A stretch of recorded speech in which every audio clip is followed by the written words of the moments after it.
Hello all and welcome to episode 57 of the 3-for-1 Sky Fantasy podcast by Fantasy Football Hub after a strange old weekend's action with the big captain choices both blanking but defenders absolutely dominating. I didn't have hardly any of them, sadly.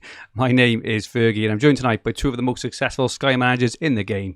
Firstly, Paul McAnulty. Paul, how has your Sky weekend been? Yeah, good, thanks Fergie. Same captain blanks as everyone else. My 5 defensive assets, goalkeeper and the 4 defenders all came in. So pretty good week. I'm still poor in those 2 midfielders choices outside of Bruno though. It's kind of let me down a little bit. Who did you go for, Paul? Well, I've got a clue on one of them. Oh, Højbjerg. Yeah, no, I've got Højbjerg and Didi, but Højbjerg seems to be playing a kind of different role under Espirito Santo, so yeah, we've got disappointing. Got Højbjerg and Buendia, and neither of them are doing anything at all, are they? Sadly, I was I think it was 0.4 or 0.5 short of going for I think who was it? Rudiger. So yeah, I had to kind of go a different way, which is sad considering everything that he scored. But yeah, as you can see, Dan hasn't made it this week. Dan is not well at all. So he's called in sick this week. He better bring his fit note in with him, or he's going to be in trouble. But we do have another former Sky champion in the shape of a younger, fitter, leaner Liam Dorian. Liam, welcome. And how have you started the season? Yeah, I've started okay. 2 teams about 10k. I always have bad starts. I think for the past 3 seasons, I've always had terrible starts. My main team, I didn't have Antonio, and the B team, I didn't have Salah.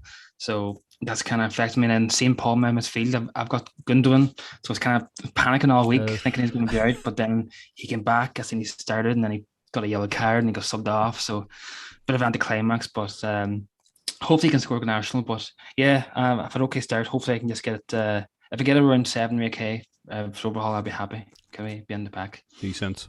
Well done, buddy. My first team is roughly 9.5k. It's doing all right, but it's not, And my second team is around 5k. That's the one with Rudiger in that. That was the one where I did the other thing. But I do have in my A team, I've got Soyuncu, Tielemans, and Antonio playing tomorrow. So hopeful of something. Maybe a little rise, up to the 6 or 7k. But yeah, and for anyone who hasn't seen, I'm not sure if he is after this afternoon's games, but Dan Cox, who's not here, has been spending his sick time swatting up on Sky, because as of yesterday, he was in the top 100 overall, which is pretty impressive at this time. And there's some big names in there I saw as well. So very, very well done, Dan. Get well soon. Hopefully, you can come back on ASAP. So for any new watchers and listeners, you are very, very welcome. If you haven't subscribed yet, please press the subscribe button in the bottom right-hand corner of the screen and set the alerts. You don't miss our live streams, which are 9 p.m. every Sunday right here on this channel. Also, if you could, please press the like button if you enjoy our content. It would be much appreciated. As we are live, please feel free to join the chat at any time. Let us know your thoughts on the topics throughout the relevant sections, and feel free to ask some questions throughout. Good evening, Ian Parrin, Luke Shillito, Owen Johnson, David H, Neil Atack, Stephen C, Gordon Hamilton, David H, Kippy, Dale Turner, Johnny White, Sussex Martler, James Hyde, and the list goes on and on and on. Absolutely fantastic to have you all with us. John says, good evening guys, my first Sky season, overall rank 2399 with Antonio tomorrow. Very, very well played, John. Fantastic stuff. Stephen Coltart has got 70 points with Antonio playing tomorrow as well. Dale Turner, Buendia killing me. He hasn't done it yet, has he? He hasn't done it yet. And Norman Conquest says Dan is watching Love Island. Yeah, I wouldn't be surprised if he's tucked up there. He hasn't said hello in the chat yet, which you'd have thought if he was watching us and not Love Island, he would have said hello. But we'll see. We'll see how the evening pans out. So this evening, we're going to have a chat through the weekend's action so far. We have some ownership and bonus stats. We'll also preview Game Week 3, which is the final game week before the first overhaul. Just for those of you who are brand new to the game, after the next game week is the first overhaul, which means you have a transfer amnesty. You can completely change your team after next game week. So if you didn't know that, it's something to know. And we will be here in a couple of weeks' time with an overhaul special, which you will not want to miss. And we will answer some questions. But firstly, Paul, do you want to talk us through some of the games that happened this weekend in terms of the match cards? Sure, yeah. So first up was Liverpool-Burnley. Surprising that Liverpool defenders didn't pick up passing bonus. I don't know if this is to do with Robertson not playing, but because I know Van Dijk likes to play out to the left and pick up the bonus stats that way. Robertson always seems to do well when he's playing beside Van Dijk for that. But yeah, no Liverpool defenders picked up the passing bonus. Alisson picked up saves bonus, so that's 2 11-pointers on the bounce for him. So I've seen a couple of teams on Twitter showing his points there. So congratulations on who went there. You had been talking up Henderson, Fergie. He picked up passing bonus, so an extra 2 points on top of his score. Those of us like me, and I imagine maybe potentially you two as well, had captain Salah. So the shots bonus helped us pick up 4 points, double to 8 yesterday on the captaincy there. Jota picked up tackle bonus to go along with his goal, and Manny picked up shots bonus. He had 4 shots on target, which was quite impressive. Pope, who doesn't seem to be on anybody's radar at the moment, he picked up saves bonus as well. So a return from him, 4-point return from him. Looking at the Villa Newcastle game, I think this is the first game in a while that I've seen that there was no bonus points at all. I had mentioned last week that I thought that Villa's defensive assets had unsurprisingly picked up passing bonus because they don't tend to. I remember they didn't pick up a lot last year. Matty Cash was 1 tackle away from tackle bonus, but I always look at that base of kind of 4 or 5 points from starting off from defenders. So even though they picked up the clean sheet, so all the defenders apart from Mings picked up 7. Mings picked up 10 for his assist. Still kind of puts me off. And I think Villa's fixtures are atrocious after the overhaul as well. Yeah. So I can't imagine many people going there. But those that picked Ings over Tony obviously benefited from the goal this weekend. So a 7-point return for Danny Ings. Just on that, Paul, just a sec. So in terms of Martinez, then, because Martinez is the de facto Sky keeper pick at the moment, do you think he's now less attractive in the going to the overhaul, or do you think he's still going to be really popular? I think the goalkeeping position might be based on picking the players and then seeing what budget's left, and then picking somebody there. You've got Brentford, who's got kind of mixed fixtures. They've kept back-to-back clean sheets. They've got mixed fixtures after the overhaul, so maybe Raya's an option for Sky fantasy managers. Mesley always does well on saves bonus as well, even though Leeds aren't as resolute at the back as what Villa is. It's going to be interesting because Martinez is up at that kind of top tier bracket. He's more now than what Mendy was last season, so it will be very interesting. At present, I don't think I'd be going. I've not kind of picked an overhaul team yet, or had a look at the price points yet, but I have had a look at the fixtures, and I think that I might be steering elsewhere for that. I think Brighton has good fixtures after the break still as well for a bit. On to the next game then, that's Palace versus Brentford. So Guaita and goals for Palace picked up saves bonus. Janelt Onyeka picked up tackle bonus. Ivan Toney picked up shots bonus. So those that went in the captaincy in the first game and still held on to him have picked up 14 points from Toney to date. And then Canos was interesting. Like he was obviously earmarked because he picked up the goal in the first game, but he also picked up 7 successful tackles there, and he's picked up another 5 successful tackles. So that's 7.3 midfielder who's on set pieces as well. So he could be a nice budget enabler in midfield post-overhaul. Spoiler alert as well. He is currently sat on his own as the top bonus point scorer so far in Sky, which we'll have a look at later. But currently he's out on his own ahead of everyone, which is pretty impressive, isn't it? Yeah, because he would have picked up a shots bonus in the first game as well, right? And then there's 2 lots of tackle bonus. Yeah, good return from those that went Canos. I've seen again. I think someone in the chat had Canos last week, didn't they? The captain done. So, definitely good return there. On the next game, that was Leeds versus Everton. So Mesley picked up 6 saves, so picks up tier 2 saves bonus. 3 of the back line for Leeds. So Ayling, Strike, and Cooper all picked up passing bonus.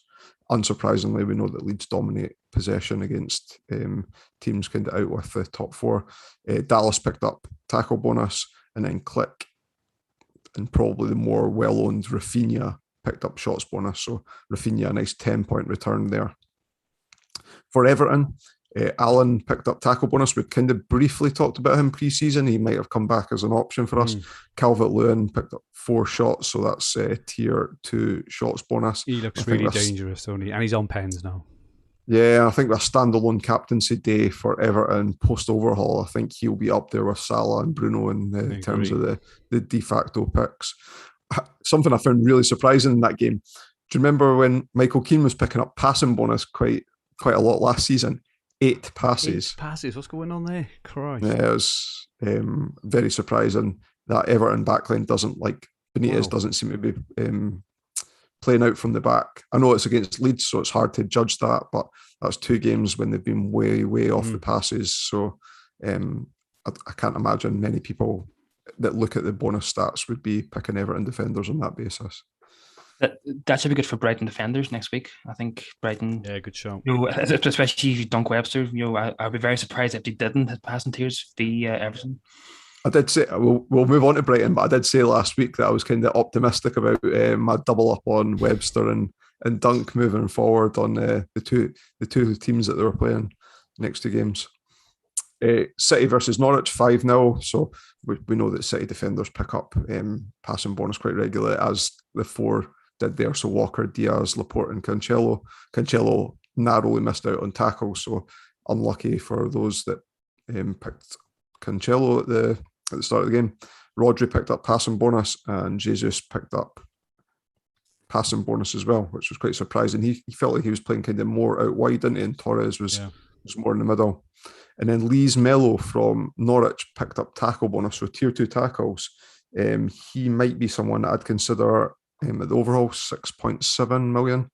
Liam, before we went on air, you were bigging up Billy Gilmore. That's 51 passes. He's narrowly missed out on passing bonus, as he did against Liverpool in the first game as well. So it's obvious. Against Liverpool, actually, he got 66 passes, so actually he's picked up tier 1. Tier 1 against Liverpool, so that's pretty impressive. Yeah, so he'll be one that if you're looking at, that's obviously his role within that Norwich team, and you can see why Chelsea's let him out on loan there if they know he's going to get game time as well. Yeah, and he's 6.9 million, so he's a good cheap nailer too. Nice. And then the final game yesterday was that Brighton game that we kind of alluded to there, Brighton 2, Watford 0. Webster absolutely smashing passes. He's on tier 2 passes at half time, finished on 103 passes, 4 successful tackles. He did pick up a booking, but there's still some return for those that went for the more cheaper option at the start of the game. So he was 7 million. Duffy picked up passing bonus, just made tier 2. Dunk just made tier 1. He was playing on the left of the back 3, and I think that hampered him slightly. We'll see how that looks long term. If Duffy's place is secure, if not, when Veltman comes back, how does that change things up?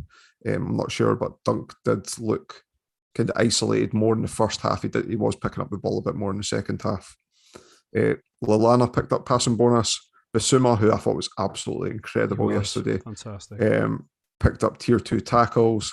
He was quite shy of passing bonus, and because we're playing one of the teams that I think give up a bit more of the possession in Watford, kind of puts me off Bissouma still, even though he's got a tackle bonus.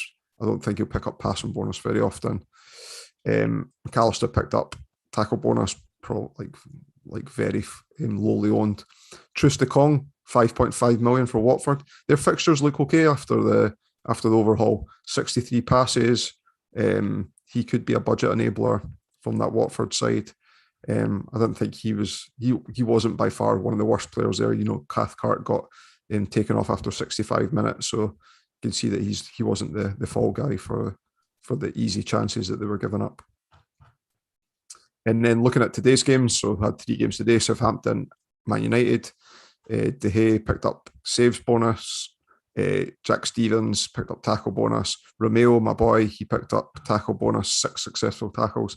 I had said last week that he picked up tackle bonus, and I think that Sky went and changed after kickoff so he didn't actually pick up the bonus points, even though he was credited them in Telegraph. And because I own Romeo in Telegraph and not in Sky, I was going on that basis that he had picked up tackle bonus. But I think he had been robbed late on. But yeah, 6 successful tackles for Romeo today. Again, I thought he had a good game after watching it. Ward-Prowse picked up shots bonus, Wan-Bissaka tackles bonus, and Fred tackles bonus. There wasn't much going on there. The Man United defenders were just shy of passing bonus, Maguire and Lindelof.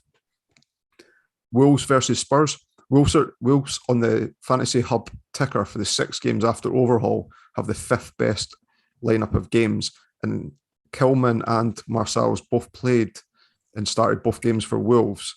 Both of those picked up tackle bonus, so Kilman's 6.2 and Marçals 6.4, so a couple to keep our eye on. I think they've had more possession than what they had last season, and that's kind of maybe more the way that they're inclined to set up now. I think they've been unfortunate because they've lost twice, but they've played well twice, haven't they? They dominated Spurs earlier. Yeah, both 1-0 defeats. So yeah, definitely 2 players I'm keeping my eye on for overhaul. Neves picked up tackle bonus, just 3 short of passing bonus. Is it Trincao? Not heard of him much. I know they signed him in the summer. He picked up shots bonus, 3 shots on target there. From Spurs, can maybe disappointing for their assets. As I say, I own Højbjerg, and he was well off passing bonus. So Lloris picked up saves bonus, Bergwijn with shots. And then in the final game, it was Arsenal 0, Chelsea 2. Leno picked up saves, Mari picked up tackles, Mendy saves bonus, so a nice 11-pointer for those that went with the Chelsea keeper. Rudiger just made the 60 passes mark right in injury time. Christensen, who both you, Fergie, and Liam had mentioned before we went live on air, is looking like a really great asset, 8.3 million. I think a lot of experienced Sky managers still have nightmares from his 59-minute injuries. He always looks really, really good in games. And I can't recall him making many bad mistakes in the past as well. But it's just those fitness issues that people have worries with. Liam, your man, Azpilicueta, 78 passes, 3 tackles. Another impressive outing from him.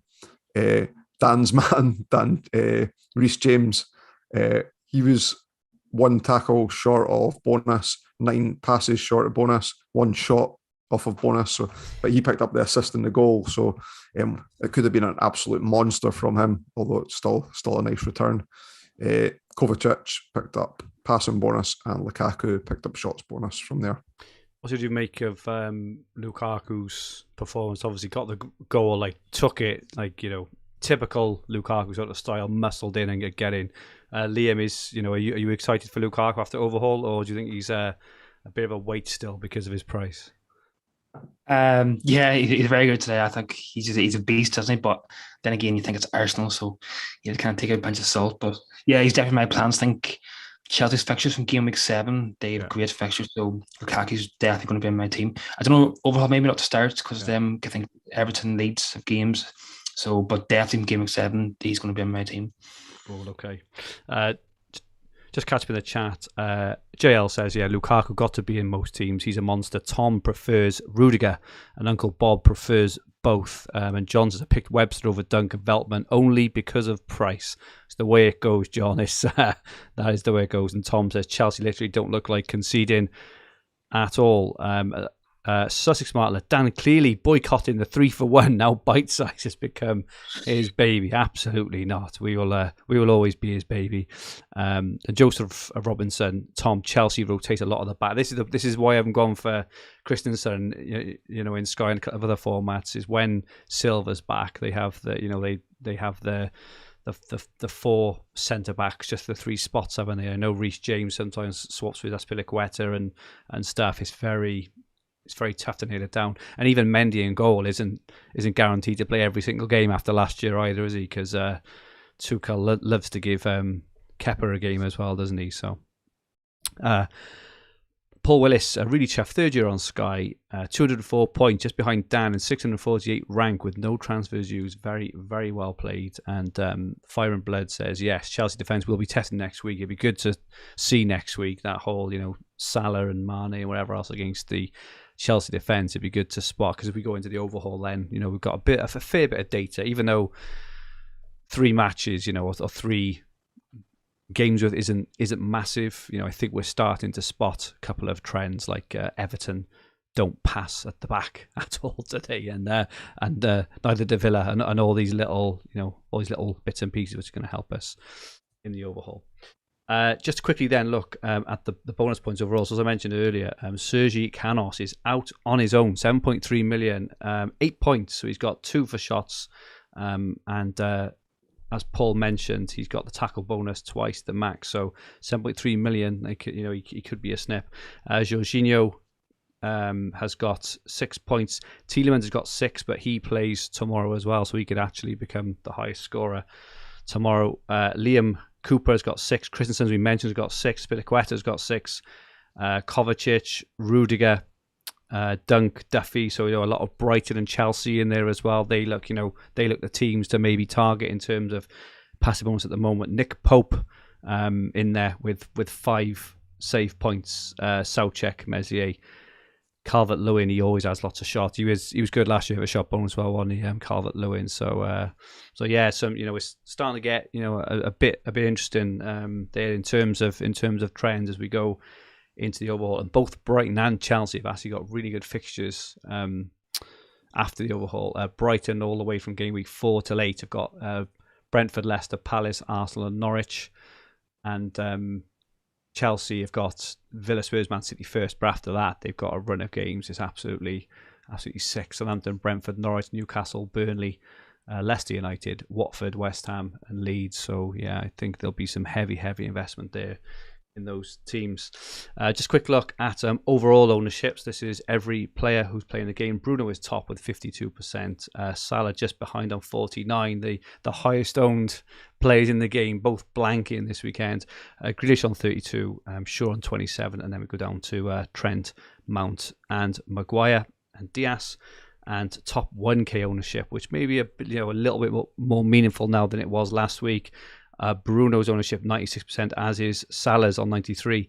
Trent's very high. As you guess, he probably helped a lot of people climb yesterday, into the top 1Ks. Trent is 81%. Michael Antonio is in 78%. So that's interesting. So if Antonio hauls tomorrow night and you're in the top 1K and you're thinking, I'm going to absolutely fly up, he's also owned by nearly 80% of the people around you. So maybe not as high as you think, and actually he may get even more transfers in tomorrow night potentially. Simicast, interesting one. So he's owned by 67. Obviously lots of people have benefited. It doesn't look like maybe he'll play next week, but I think he's done his job, haven't he? Did he get 11 and 7 maybe or something like that? He's got like 18 odd points, haven't he? Absolutely brilliant, for a 6.7 million defender.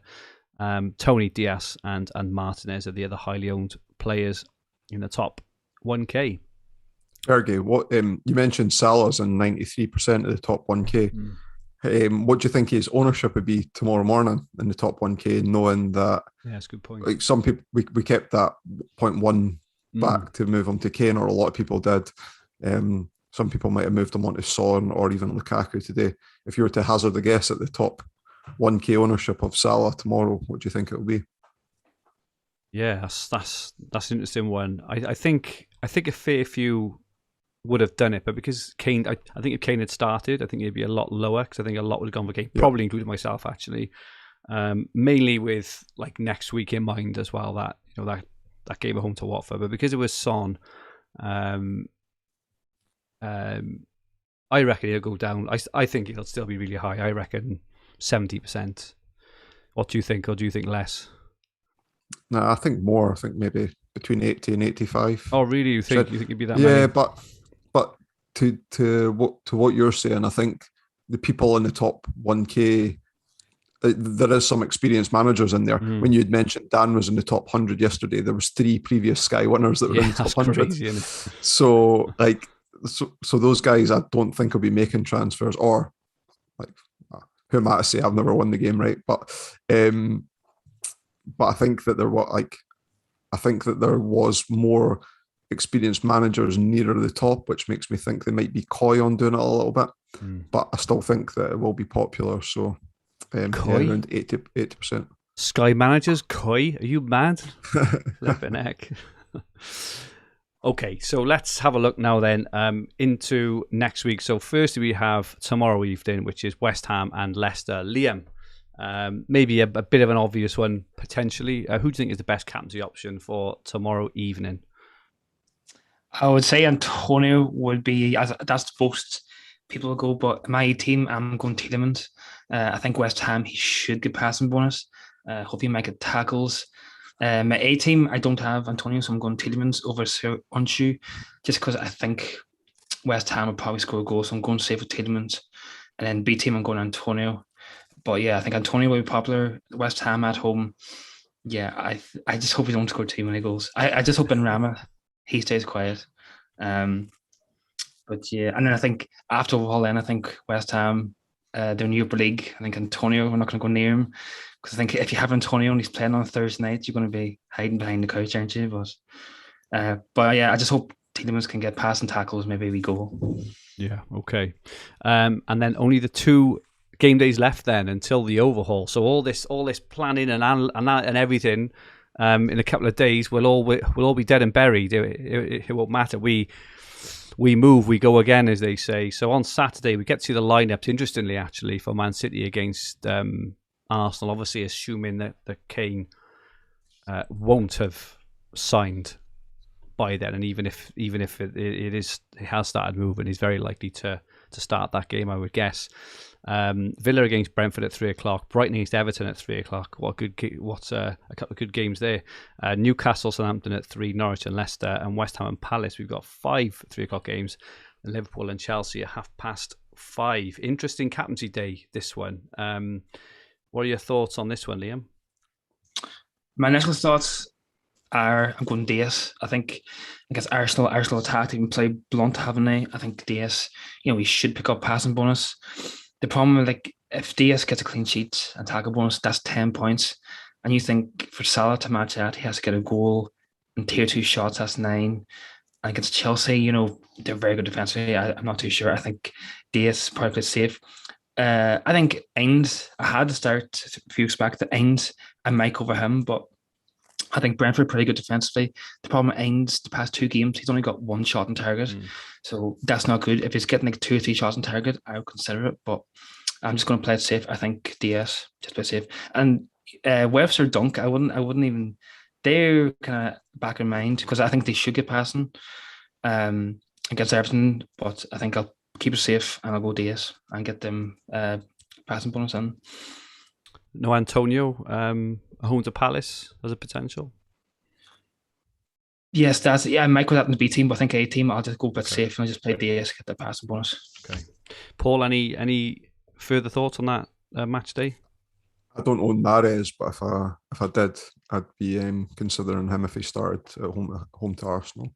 Reece James absolutely ripped Tierney and say Tierney. Apologies, Paul. I know he's one of your boys as well, but he ripped the Arsenal left hand side a new one earlier, especially in the first half, didn't he? So Tierney didn't like that. Tierney played.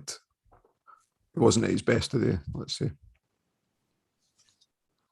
Okay. Ian says a few in the WhatsApp groups. Moutin, Salah to Vardy tomorrow, then captain versus Norwich on Saturday. What a good plan that could potentially be. Any thoughts there, boys? My only thing with Vardy is they just got so much competition. I know you obviously get to see the lineups tomorrow, but are you that confident that he's going to start waiting Norwich on Saturday? I'm not sure. How about you, Paul? Are you confident that he starts both? I think he starts both, but like Salah could score at home at Chelsea. I know, like Liam made a good argument about Chelsea's defence, but it seems for something that could go the other way very, very easily, it's just not something I'm interested in doing. I'm one of those people that don't seem to own Vardy at the right times as well. Same. I'll ask Dan if he's doing it. If he's doing it, if he's not doing it, I'll consider it. To be fair to Vardy, he always starts the season very well, doesn't he? He always starts well, and then after Christmas he dies. The thing with Vardy, you could bring him in, he could get 2 goals, or he might touch the ball twice, and that'll be it. It's kind of a feast or famine with him, isn't it? I wonder if it's a rested thing, like he gets a rest in the summer and then he comes back firing, and then later on in the season, after playing so many games, it's kind of worn down a little bit. I think the only reason probably I haven't even looked at that move, and personally, it's not for me, is purely because I've got really good captaincy options on the day anyway. So I just think it's, I've got Antonio. I've also got Tielemans as well. As Liam said, got Diaz for Saturday. Also have Antonio and a number of others as well. So to me, it seems a bit of a luxury move personally. But if he wants to go for it, the very, very best of luck to you.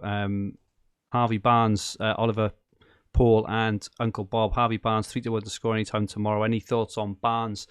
He just doesn't. He looked fairly quiet, I thought. In the first game, he doesn't get bonus, does he? So you're kind of completely reliant on attacking returns with Harvey Barnes. Any thoughts on Barnes? He's not really in my thoughts. Liam? Yeah, if I didn't have him, I definitely wouldn't bring him in. Definitely would have been a transfer. He's a good player. I think he's back from injury. Yeah, he's a good player, decent shout. But I wouldn't be transferring in for any player. I would just keep if you have any bells. Same. And Paul Willis says, "Keep your powder dry. Transfers are precious. It's a long old season." Okay, on to Sunday then. So this is the final day. This is the day I'm meeting Paul for the very first time. So we will be watching a couple of these games, Paul, with a beer in hand. That's it, yeah. I'm going down to Wales for the weekend. Fergie's agreed to come and meet me as long as I put him up for the night. So we'll find somewhere to lay your head, Fergie. I think I'm going to go safe again on Bruno. I know that he was completely ineffective today, but I can see those that switched in Son today potentially captaining Son, but it would be Son or Bruno for me. Sorry, yeah. So it's Burnley against Leeds and Spurs against Watford, and obviously Wolves and United is the second game. Liam, any thoughts for you there? No, that's the same. So in my B team, I had Mane, so I did Mane to Son. So I think next week I'll go Son, captain, be Watford in the B team, and then the A team I'll just go safe for Bruno. So that's my plans. If Kane starts that game, are you tempted at all to bring in Kane for that one specific game? Just looking at how Wolves have played so far, they've played pretty well. They've been unlucky. They dominated Spurs earlier. United looked pretty poor earlier. Bruno looked pretty ineffective. Kane at home to Watford. Any pressure there to kind of bring him in to look for a couple of goals there, or is it just keep your powder dry until the overhaul? I also definitely keep powder dry. I think it's one of my kind of rules that I don't make a transfer just for one game. I think it's just something I just don't do, and I definitely wouldn't do for that. I think Kane, he very, very scores in August, doesn't he? So I think he'd probably be a bit rusty, not be firing full cylinder. So I definitely wouldn't do it anyway. Hard to argue, and Paul, that doesn't tickle your fancy either earlier. Pretty similar to Liam's thoughts. For a transfer for a day, knowing that it could completely backfire if he blanks and the well-captained Bruno returns. It's not for me. Well, I'll be in your ear saying, Paul, come on, make the. We could go to the bookies beforehand and cover a brace. We could indeed. Okay, so let's have a look at some questions we had in. Chris Port asks, "Is Lukaku a must post-overhaul?" So we've got Liam's thoughts. Paul, what about you? Is he in your overhaul team at the moment? Yeah, so I was saying earlier on, I don't have an overhaul team, but I did have a look at the fixtures, so I wanted to have some statistical input into this after having a few beers today. So I had a look at the fixture ticker I'd look at the fixture ticker on the hub from the 6 game weeks after overhaul, and Chelsea have got some difficult fixtures. So I know they can keep clean sheets against anybody and score against anybody. They play Villa, then away to Spurs, then home to City, then home to Southampton, away to Brentford, and home to Norwich. They're actually not that bad, are they?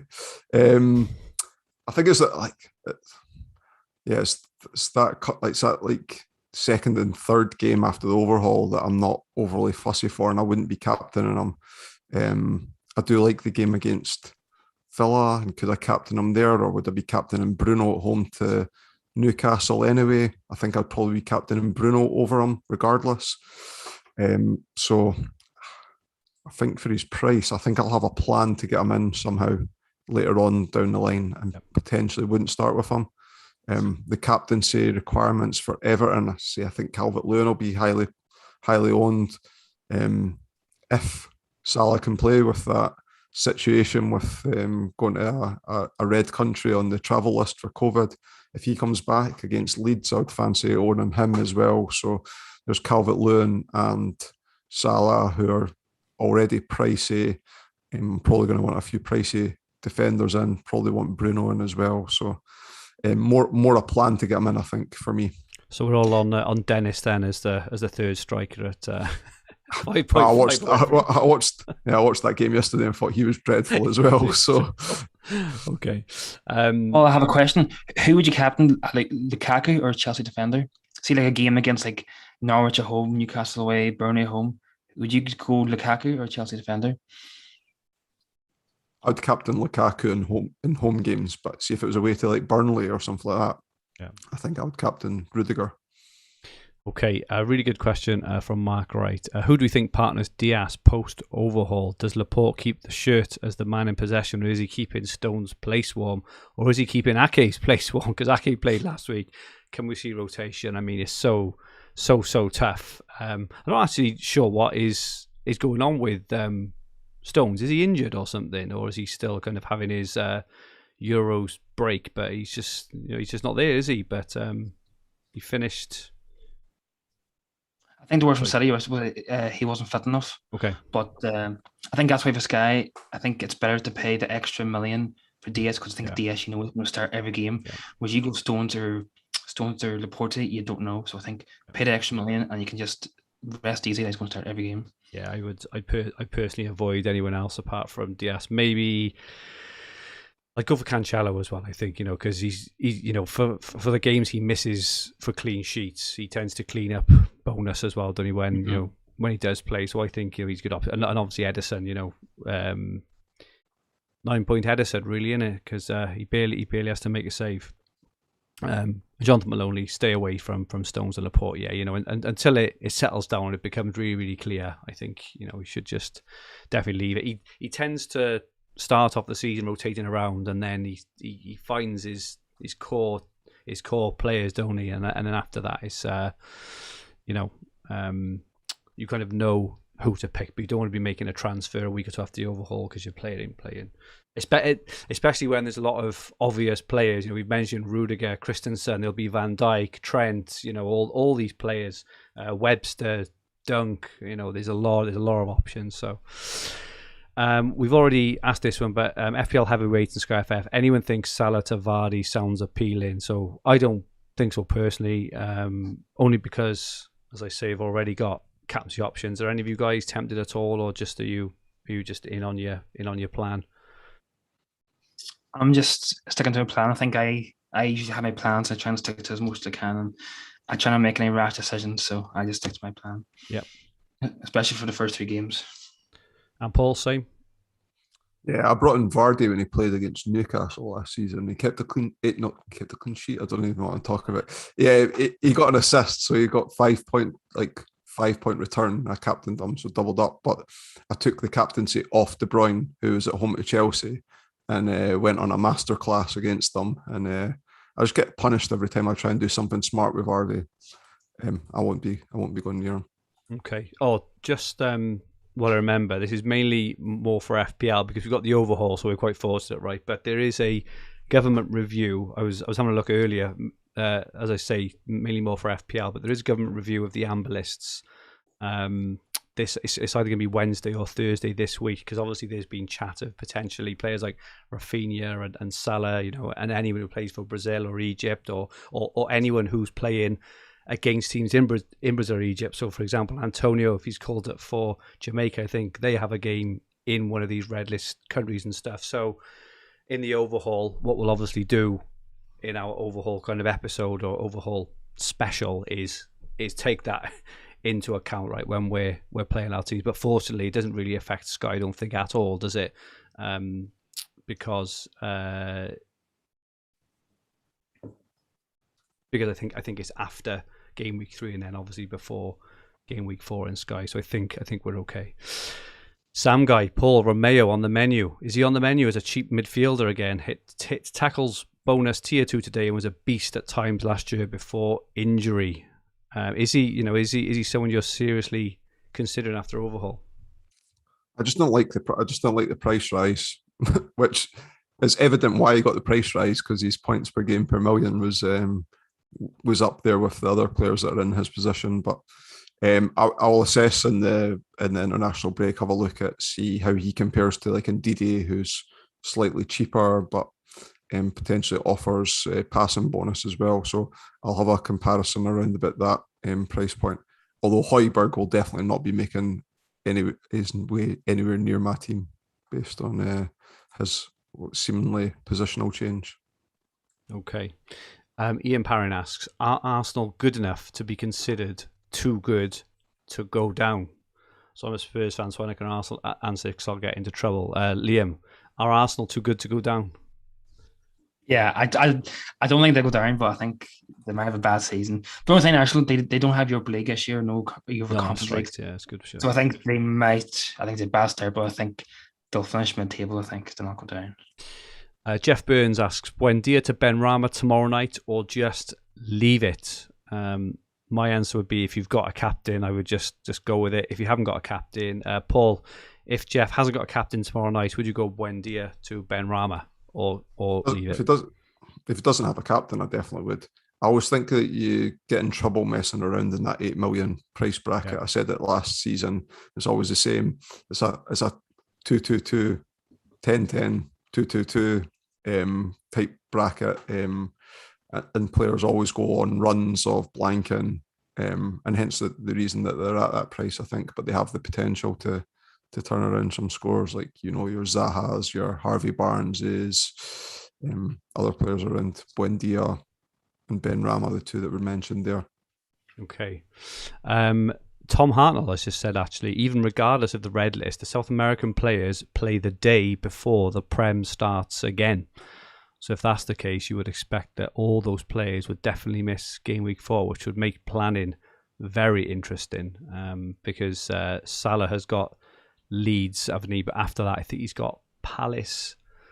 Where's my list? After that, he's got Palace and Brentford after that. So you're definitely going to want him for those, especially for the captaincy day at home to Palace, you would guess, in game week 5. So yeah, interesting there. They moved Egypt into South America. I was about to say. Oh. Thank you, Paul. That's definitely going to be an outtake there, isn't it? Okay, the South American players. The South American players, you absolute smart ass. Conor Riley, I'm going to quickly change the subject. Conor Riley, 910th in the leaderboard with Antonio and Dieter. Very, very well played, Conor. Absolutely fantastic. Well done. Plastic Pearl asks, how do you weigh up when to captain defender or tier point magnet versus someone with high potential for attacking returns?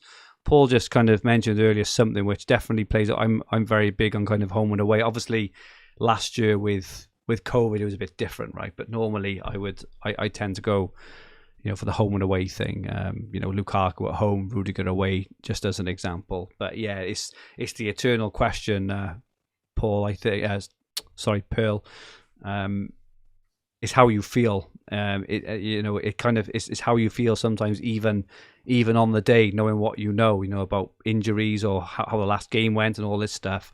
I don't think there's a definitive sort of answer. It's really tough. Liam, what are your thoughts? Have you got any kind of criteria on how you pick an attacking or defensive captain? Yeah, that's a really good question. It's kind of a few things. It's kind of like how the other team play. So I think last year, remember Cancelo? I think I had Gundogan and a few other players, but I went for Cancelo because I knew he'd get a clean sheet, high chance of passing, And the way West Brom played, he bombed forward and he got 25 points. So it's more goals he got, who they're playing. I think if I don't want to do with a defender, as long as they get passing, so make sure they get passing. But then at the striker, see, they give Salah, he's in red hot form. I'll go for Salah. Same as Paul said, if you're at home, more tense striker. If you're away from home, I'll go more towards the defender because they play more safe from their way. But that's a really good question. It's very hard to answer. It's more what you got and just how you think it's going to plan out. But that's a really good question, though. I think ownership is probably another factor in it, Paul, and definitely in the way you play as well. Yeah, that's right. I remember if you'd the season before last, if you'd captained Van Dijk more than you'd captained Salah, you would have come out with more points at the end. Because he was like Liverpool went on that crazy run of defensive clean sheets, and same with Diaz at City last year as well.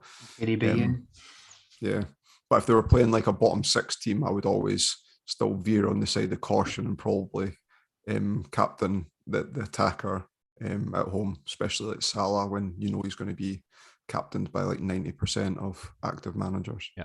And the very, very odd time, I take the weather into occasion. So see if a game like December, January, and it's going to be lashing rain, well, I'm going to go on the defenders because it'll be a scrappy game and less chance to score a goal. Flipping heckly, and that's next level like a stuff. Man, you are. Go on the wife's Instagram. Was everyone looking at Rebecca Vardy's Instagram last season or something? I can't remember. Was it last season or the season before? About having a baby, was it, or something? And everyone's checking her Instagram to see if she's had it. Yeah, it's like Paul Haggerty asks, "Is Lukaku a must-have along with Diaz and Bruno post-overhaul?" And Dan says, "Throw in Salah and Kane as well." I mean, we'll talk about this in depth, right? In the overhaul special, we'll know a lot more 2 weeks today than we know at the moment. But yeah, getting all these players really tough, especially. You mentioned Diaz, Bruno, Salah, and Kane, but players like Rudiger, Van Dijk, De Bruyne. It's going to be really tough. I think it may be a case potentially. We were talking at the start of the season about how it's easy to pick a team, but I do think that was quite dependent on the opening set of fixtures to kind of navigate. I think moving forward, we're gonna need to rotate these players around, and it may be a case of trying to find some of these cheap players as Lee Williams asks. True Stick Hall, I think you mentioned him earlier, Paul, 5.5 hit passing bonus, worth consideration for the overhaul. Well, it may be kind of one of those where if you've only got 5.5 left, once you're happy with the team, you stick him in. What do you think, Paul? They've got nice fixtures as well. So definitely. Yeah, the only problem with that is if he gets injured or loses his place, you have 5.5 million players, so trying to get rid of him, you're probably going to have to use 2 transfers to get him out. Yeah, so that's the only. It's kind of like last year. I think was it Kilman for Wolves came on the scene, and a few people brought him in, and then he's out of the team after 3 game weeks, and everyone had to use 2 transfers to take him out. So just be mindful of that. And then in passing, he not get passing every week too. So just another thing. Remember Gilbert and Vinagre, and there was a couple of others. They were mega cheap, wasn't they? Who was the Cardiff player?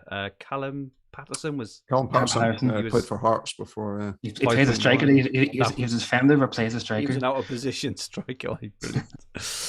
Sean Taylor asks, "What does Paul think the Chelsea back line will be after the overhaul?" That's because you magic ball. If Christensen's fit, I think Christensen plays, and Do you think so? Yeah, I think that if he didn't have injury problems, I never see the guy make a mistake. Like very seldom make a mistake. At 8.3 is brilliant value, but I've owned him twice, and albeit once I held him longer term, so he went through niggly injuries and came off and came back in, so I picked up some points for him, but he's just a nightmare to own because he's like in the Antonio mold made of Weetabix, and you just worry about owning him long term. And I think he's had a little bit of price boost. Was it 8.3? I think 8.3. Yeah, 8.3. Yeah, I think he plays. Tuchel did have or does have history of rotating like his centre halves between league and European games. Yeah. He did it at PSG as well, so it's not coming as a surprise that he's changing up back 5. But with good results, not with varied results. Yeah. He's good at doing it. It's not like I always as a Hibs fan, if Jack Ross changes up the back four, I'm always like, just get some consistency, try and build up the relationships. But Tuchel seems to have a good way of rotating the players, but still building up that everybody knows their role, etc. So yeah, I have no idea. Chilwell played excellent at the end of towards the end of last season. Alonso's done brilliant at the start of this season. I can still see Chilwell coming in and the two of them sharing minutes. So I really have no idea. Azpilicueta always looks good when he comes in. And the thing is, as well, with Christensen, because of his price at 8.3, say you have him in for the rest of this. Well, that's a lot. So you have him in for the next 24, 25 games until the next overhaul, right? Say he plays half of those games and keeps clean sheets in 2/3 of those, half of those games. It's still probably decent value against some of the other players in that price point. Right? Is he more value than Dunk at 8.2? Yeah. Which is like if Brighton kept a clean sheet and even a quarter of the games less than Chelsea did, knowing that he picks up passing bonus. I know we've talked about that issue about him playing on the left of the three there, but is he better value than Dunk at that price point? I would say that Dunk's probably better value. Fair enough. Stephen, yes, I think I have got your DM in the chat about the mug you won last week. I will. I'll double check. I'll do it short. And Glenn says, have a chat to Boris Fergi and get back to us about all this international stuff. I will give him a bell tomorrow. Don't worry about that. Ben SkyFF, because I know you're big fans, who do you think is winning Love Island final tomorrow night? I'm very pleased to say I don't even know one name of one person in Love Island. Now I know Paul does. He's got the hair and all that, so I know you do. Liam, who's going to win Love Island? I don't know. I haven't watched it, so I think I'll leave it to Paul to answer. I think he seems to be a big fan. It'll be Liam and Millie will win it. Liam's a fellow Welshman for you, Fergie. Oh, really? Oh, there we go. Cool, okay. Yeah. And Ian Parron, did Love Island specifically request a Monday finale after the ratings hiding given to Line of Duty by the pod earlier in the year? Yes, they did, Ian. We can confirm that we were approached to move. We said, no, we're not moving, so they moved the Love Island final. Line of Duty asked us to move as well, but we wouldn't move, so they decided to go ahead anyway, but that's up to them. Okay, final question off DB SkyFF. Is Simicast to Vestergaard worth it for the potential 2-4-0? Liam, what do you think about this one? First thoughts, no, probably wouldn't. The max Vestergaard would get, you're thinking 20, that's to keep a clean sheet. And if to get that, I probably wouldn't do it. My thinking is, if you save his transfer, if you wait to kind of April, May, to probably some row captaincy day where you captain somebody, and then for another game, I would definitely sit in your hands, do nothing. And I think if you save a transfer for May, June, or May, April time, I think you'll appreciate having that extra transfer. It's funny, isn't it? Because at this time of the season, that's always the kind of advice: is hold the transfers back, and it's great because those who see the season through with us every single week, then I'll obviously actually see the benefit. I ran out early last year, and I thought I managed mine really well early, but it's so easy to rifle through these transfers, and it is so easy. So you just think, oh, I've got 40, I'll just do, I got 36 left, and before you know it, you're down to 29, and then you need to re-engineer your team, and then you're down to 24, and you're like, oh my god, it's Christmas, and it's there's a long old season. So I think advice from us generally is, if you've got the captaincies covered till the overhaul. Unless you haven't got a captain, make a transfer. If you have got a captain for every day, I think it's probably best to save. It is a long, old season. There will be a lot of single game days around Christmas and New Year, which there always is. There's always masses there, so do that. There's a comment from Matt Woolley on Hibs defensive changes.